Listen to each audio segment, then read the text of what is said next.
n'ubwoko bubiri. None ubu tugiye kureba udusabontanga tw'abagabo. Udusabontanga tw'abagabo rero ni udusabontanga nk'uko bayivuze dushinzwe kugira ngo dukore intanga, ya ntanga izavaho igahura n'intangangore mu gihe cy'uburumbuke. Utwo dusabontanga rero Imana yaturemye idushyira hanze. Umugabo adufite hagati y'amaguru ye, tuba duhari kandi Imana yaturemye ko tugomba kuba hanze kugira tudahura n'ubushyuhe bw'imbere. Hari igihe abana bavuka ugasanga kenshi ababyeyi ntabwo twitaye kureba niba umwana w'umuhungu wawe adufite koko kandi turi hanze. Burya iyo ubonye nk'udusabontanga tuba turi mu kantu gafunze ako bita scrotum cyangwa se kaba karimo inyuma, ugomba kugakorakoraho nk'umwana w'umuhungu kumva ko turimo ari tubiri.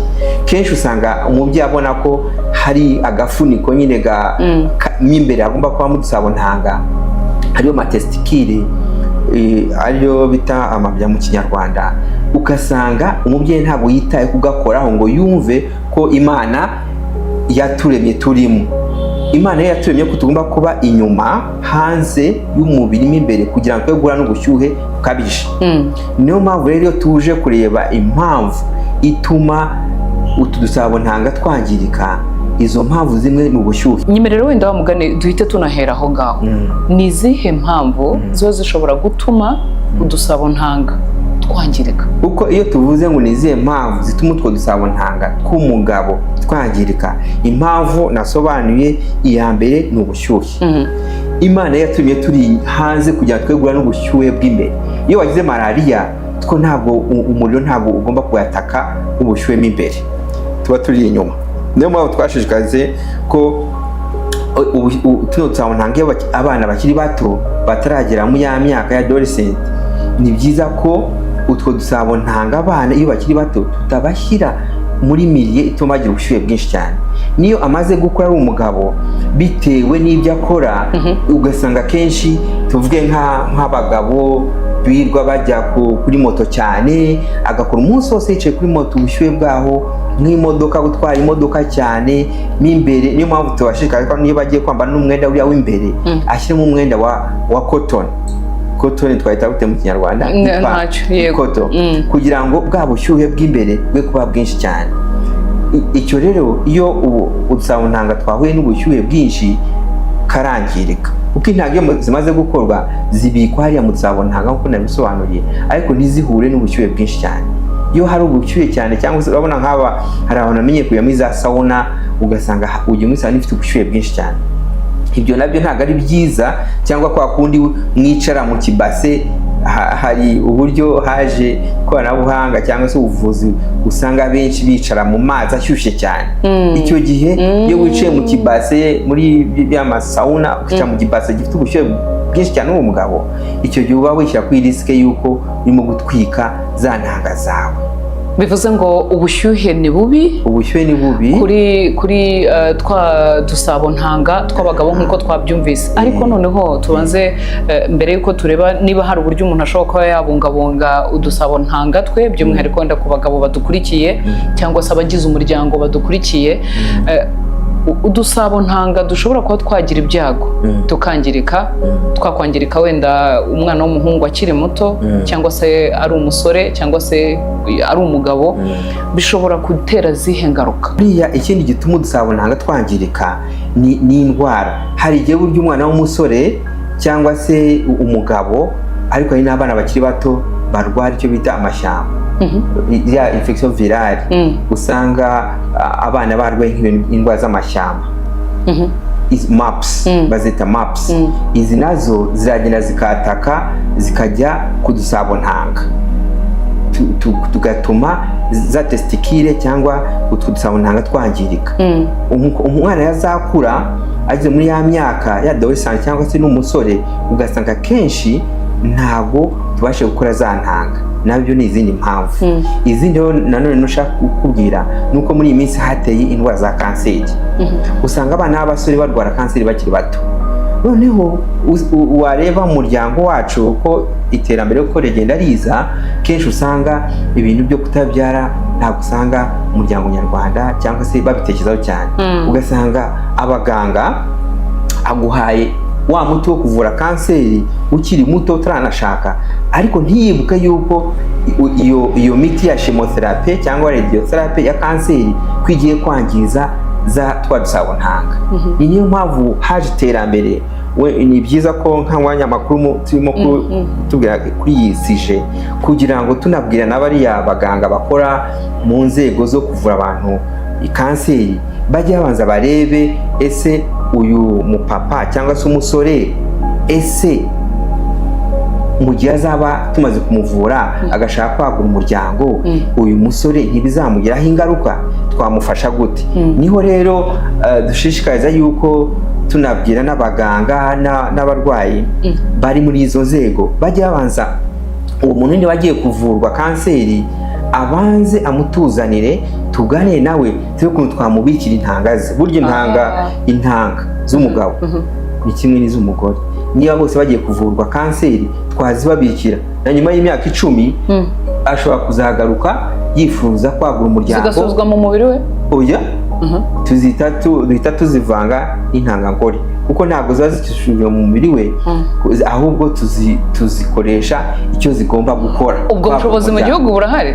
Hano mu Rwanda bwaraje, ahubwo ni ugushishikariza abanyarwanda kumenya ko niba mu by'ukuri tukangurira n'abaganga babimenye aho bakora mu nzego zijyanye na kanseri, gushiririza, chemotherapy, bajye bamenya yuko bumve yuko hari sije yuko uwo musore cyangwa uwo mugabo azakenera kwagura umuryango, baze begera abaganga bararegwa intanga zabo twazibabikira, noneho kuko biratraumatize. Aha rero niho nyine nifuza ko mutubwira intanga ngabo zangiritse cyangwa se twadusabo tw'intanga mu gihe twangiritse bitewe n'impamvu zitandukanye nk'uko mwazitubwiye. Ashobora kuba wenda ari uburyo arimo kuvurwamo, bishobora kuba ari indwara yagiye arwara nk'ayo mashyamba mwarimo kuvuga, n'izindi mpamvu cyangwa se bwa bushyuhe bukabije nk'uko mwabitubwiye. Impamvu yose yatera udusabo ntanga kwangirika, uyu mugabo bimugiraho ngaruka ki cyangwa se umuryango muri rusange biwugiraho ingaruka ki? Buriya iyo udusabo ntanga twangiritse tw'umusore cyangwa umugabo, ingaruka zirahari.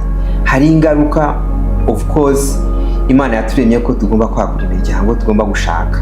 Ni ukuri tujya tubibona iyo ubonye umusore yarashatse cyangwa se umugabo ayashatse kwagura umuryango, ugasanga za ntanga ze zari nzima zarangiritse, cyangwa se mu by'ukuri nubwo utwo dusabo ntanga tuba turimo, hanini igihe biterwa n'ayo mayira.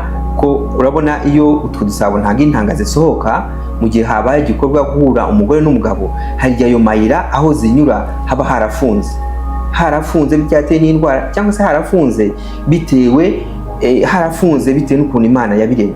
Burya rero ukangubwire bibyo, buriya testikire cyangwa dusabo ntanga turazikora, noneho twamara kuzikora cyagiye habayeho umugore n'umugabo guhura, iyo bahuye za sperme cyangwa izo ntanga ziva mu dusabo ntanga zigomba kunyura kuri prostate. Prostate bifite amazi igomba kohereza twa dusabo ntanga tugasohokeramo. Ni nkuko kwa kundi ugiye kuroba nk'amafi habamo n'amazi, ariko icyo ashaka kubwira dusabo ntanga dukora intanga, noneho za ntanga zigasohokera muri ya mazi, ayo mazi yakozwe na prostate. Niko bimeze, kubera yuko bivuze yuko ari ya masohoro tubona ntago izo ntanga. Oya, intanga buri intanga zitandukanye n'amasohoro. Hari nk'ababyeyi baza bakatubwira ati se ko iyo twahuye giye umugore n'umugabo kubona amasohoro asohoka kwa amazi agaruka, ko hari ibyo mbona, yumva yuko niba umugabo yamaze gusohora ko byose bigomba gushirira muri we. Ntabwo ariko bimeze. Buriya muri ayo mazi harimo utunyabuzima tumeze nk'imihini cyangwa nk'amafi, ariko duto utabasha kubona n'ijisho ryawe.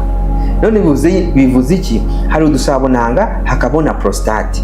Prostate bifite amazi, ya mazi agomba gufasha za ntanga gutemberamo. None iyo wahuye guhura hari igihe ayo mayira aba afunze, prostate ikaba yasohora y'amazi ariko za ntanga ntizibashe gusohoka, nabyo birashoboka. Nyemerera wenda tujye ku kintu kijyanye n'imyumvire. Nk'uko umuryango ubyara igitsina kimwe gusa, usanga hari abumva yuko ni ukubera umugore nyine. Ahangaha wenda umuntu agerageje kubyumva, ni ukuvuga ngo ingaruka ikomeye cyane ni uko uyu mugabo azagira ibyago byo kubura urubyaro. Bivuze ngo mu kuba mu muryango babura urubyaro, impamvu ishobora no guturuka ku bagabo. Muri abaganga musanzwe mufasha abantu wenda bafite iki kibazo, nk'uko mwabivuze ni ikibazo gisa n'igitraumatiza. Umuntu wagize iki kibazo mujya mubona umuryango nyarwanda iyo baje kwivuza nka couple umugore n'umugabo, intanga zarashize mu Burundi, ntabwo turamenya icyabiteye. Iyo mukurikije wenda ababagana couple umugore n'umugabo, haje kwivuza nde? Habanza umugore. Habanza umugore. Hari n'abaza abagore barabahaye abana batari ababo, akamubwira kwa kundi umusore ashobora kuba yaragiye inyuma, umugore akamuha umwana akagira ngo umwana we, none bamara imyaka 3 yararongoye ntihabyare, bakaza ko itabyara kandi yarabyaye. Bajya kuri DNA bagasanga umugabo ntabyara umwana, uriya yamumuhaye kuko bari babona yabona n'undi ko afite n'ubushobozi. Bivuze ngo haracyari imyumvire yuko mu kubura urubyaro impamvu ni umugore, ku buryo dusanga harabayeho ugasanga umusore yagiye gushaka, hari umwana yabyaye iruhande, noneho wa mwana aba no mu rugo, noneho bamara imyaka 2 ugasanga ngo ntago ari kubyara, agashaka ukamubwira ati jya kwa muganga ko udasama bakurebere, ugasanga umugore turamusuzumye usanga ameze neza, tugahamagara n'umugabo, umugabo akaba se giye ko nabyeyi hirya, giye mfite umwana nazanye, twajya gusuzuma umugabo tugasanga nta ntanga zibamo, bajya gufata DNA bagasanga wa mwana ntabwo yari uwo, kuko ya myumvire stigma iri ku mugore bibaho cyane. Turebe iki kibazo cyo kubura urubyaro, wenda impamvu yabiturutse ku mugore, yabiturutse ku mugabo, kugeza uyu munsi wenda mukurikije abo mwakira, mubona gihagaze gite? Hari ikibazo kirahari, ariko nuko ubona ko umuryango bahezwa, ugasanga kenshi barahezwa kubera yuko bititaweho cyane mu muryango. Niyo urebye mu muryango iyo bumvise kanaka ntabyara, usanga biheza bagatinya kubivuga, ariko uko bagenda tubakangurira, namwe abanyamakuru mujya muhari baraza, kandi ikibazo cyajya kigaragara. Urabona ko mu by'ukuri ushobora kwisanga nkanjye mbonye nka couple zigera muri nka 20 mu cyumweru, kandi urumva ko ari jyewe gusa, ariko urumva ko ari jyewe, ariko ugiye mu mavuriro atandukanye bariyo. Kandi ibyo ni byiza ko bitewe n'ubuvuzi bwacu no gutera imbere, ngo abantu ntago bakiheza ngo bihugireho bajye mu bwigunge. Abantu bamaze kujijuka uko iterambere ry'igihugu ryacu bitera imbere, nuko n'umuvuzi bitera imbere. Turanabashimira ko umuryango nyarwanda barimo kuza, ni ukuri tukabasuzuma bakava muri ya myumvire ko ari umugore gusa ugomba kubigiramo uruhari. Kera rero wasangaga umugabo kugira ngo amenye ko atabyaraga nuko yabaga atandukanya wa mudamu babiri batabyara, ariko baba bageze hirya ugasanga bo barabyaye. Yego. Ubwo rero ariko ubu ikibazo kirimo kugaragara mu by'ukuri, kandi tunabashishikariza yuko n'abandi bakiri mu myumvire bumva yuko ari ubumuga cyangwa se ari uburozi cyangwa se bategereje gahunda z'Uwiteka, kandi Imana ikorana n'abaganga. Uku kwangirika k'udusabontanga kw'abagabo ni imwe mu mpamvu zishobora wenda gutinza umuryango kubona urubyaro. Umugabo wagize ibyago udusabontanga twe tukaba twakwangirika bitewe n'impamvu zitandukanye nk'uko mwagiye mubitubwira, biba bishobora kuvurwa bigakira. Biterwa n'uburyo yaremwe. Wa mwana nk'umubyeyi wibagiwe kumukorakora ngo urebe ko udusabontanga tutamanutse, kuko hari igihe twanga kumanuka. Iyo yageze muri ya myaka y'ubwangavu, wa musore y'ubugimbu ugasanga ntabwo udusabontanga twamanutse, icyo gihe twangizwa n'ubushyuhe. icyo gihe ntabwo wa mwana kibashije kuba yabyara. Ariko mu by'ukuri yabyara, gusa uburyo bwakoreshwa ni uburyo bw'ikoranabuhanga. Ubu nta muntu ukibura umwana ko haje iterambere. Waba uri umugabo barakubwiye ngo udusaba ntanga twari twarangiritse, nta ntanga ugira, mu by'ukuri ku isi aho igeze ntabwo bivuze kutabyara. Ntukihebe ngo wihuge wumve ko isi yarangiye ngo nuko intanga zanjye basanze zitarimo sinabyara. Hari ikoranabuhanga rero, nk'uko n'umudamu nawe iyo twasanze nta magi agira cyangwa se nta ntanga agira, nawe ntibivuze yuko atabyara. Ubu haje iterambere, wegera abaganga bagahitiramo uburyo wabyara kandi umuryango ukagira ishema unezerewe, bakava mu bwigunge. Ikiganiro ni menya wirinde. Icya mbere ni ukumenya, kandi umenya wenda bitewe n'uko wagize umugisha wo kumenya amakuru. Tukiri kuri cya kintu kijyanye n'imyumvire, buriya hari ukuntu ubundi abaganga mutubwira ngo ni byiza kwisuzumisha hakiri kare utararara ku musonga, kandi akenshi nk'abo tubona bashyingiranwa ahanini abenshi usanga nyine yumva ko akwiriye kwagura umuryango. Hari nk'abo wenda mwari mwabona babagana batarashakana, wenda bashaka kumenya bati ese ku ruhande rw'umugabo ameze neza nta kibazo afite, ku ruhande rw'umugore ameze neza nta kibazo afite. Uko iterambere riza ni kubona ko urubyiruko rutugana, ariko kenshi baza, hari abaza bajya baza, ariko baza bashaka kumenya niba bahuje. Kandi naryo ni iterambere ko bahuje, ariko hari imyumvire itarasobanuka neza, bumva yuko bagomba guhuza mu bijyanye na groupe sange. Mbona baza bashaka kuvuga ngo reka ture groupe sange ko duhuje, kandi mu by'ukuri Imana yaraturemye iduha groupe sange cyangwa amaraso atandukanye, umuntu n'undi babana utagiye kurira ngo ni groupe sange. Uko usanga kenshi baza abasore tuje kureba ko duhuje groupe. Urubyiruko ruza muri iyi minsi rushaka kureba ko ari groupe sange, ariko ibindi bijyanye na investigation cyangwa kureba bajya baza, ariko nkatwe nk'abaganga kureba niba umuntu atabyarana n'undi, ibyo tuba twifuza yuko babanza bakabana. Iyi ni impamvu umuntu yavuga ngo ihangayikishije kuba wenda umuntu ashobora kubura ubushobozi bwo kubona urubyaro kandi wenda yarwifuzaga. Twagira ngo noneho mutubwire nk'abaganga, byari byose mwakira benshi hano, mwabitubwiye muti kugeza ubu aho isi igeze ndetse n'iterambere mu buvuzi, aho bishoboka umuntu arafashwa akaba yabona urwo rubyaro. Ariko mubona wenda nk'abatinze kubona uwo mugisha cyangwa se abatinze kubona urubyaro baracyashyirwaho igitutu mu muryango nyarwanda? Mu by'ukuri iyo urebye iterambere aho riganisha, usanga kenshi imiryango yihugiyeho. Abo bantu basigaye bashishikarizwa no gukora cyane kugira ngo umuryango ubeho, gushaka imibereho, gutera imbere nk'uko n'igihugu cyacu gitera imbere.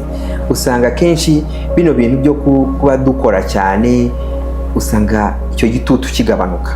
Abantu ntabwo bakicaye ngo bashyire igitutu abandi, ariko ntibibura mu muryango, ntibibura kuko iyo uhuye n'inshuti zawe zirakubaza ati ufite abana bangahe, warashatse. Ibyo bintu rero bigatraumatiza cyangwa se bigakomeretsa wa musore na wa mukobwa, ko bakoze warashatse nturabye ufite abana bangahe. Ibyo rero birakomeretsa. Cyangwa se tuvuge nk'ejo hari umunsi wa Father's Day, umunsi w'umupapa, hariho n'igihe hazaba umunsi wa Mother's Day. Ibyo bintu rero iyo washatse birakomeretsa cyane iyo wumva hashyizeho muri social media cyangwa se ukuva ngo ni umunsi wahariwe abamama, ni umunsi wa Father's Day. Ibyo birakomeretsa, ariko icyo dushishikariza bano bantu bahuye n'ibibazo, bumve ko batari bonyine, begere abaganga tubaganirize, kandi tunasaba n'amasiransi n'abakozi babo, abakoreshwa babo n'amasiransi, nyamuneka mudufashe izo couple. Usanga amasiransi mu gihugu tuvuge za Rama, MMI, UAP, amasiransi adashaka gufasha bano bantu muri urwo rwego bumva yuko bagomba kubafasha kuko barwaye kanseri, barwaye malariya, babyaye, ariko byajya mu gufasha nk'umusore kugira ngo abashe kuba yabona urubyaro cyangwa se umumama ntibafashwe n'amasiranse. Amasiranse akavuga ati twebwe ibyo ntabwo tubikora.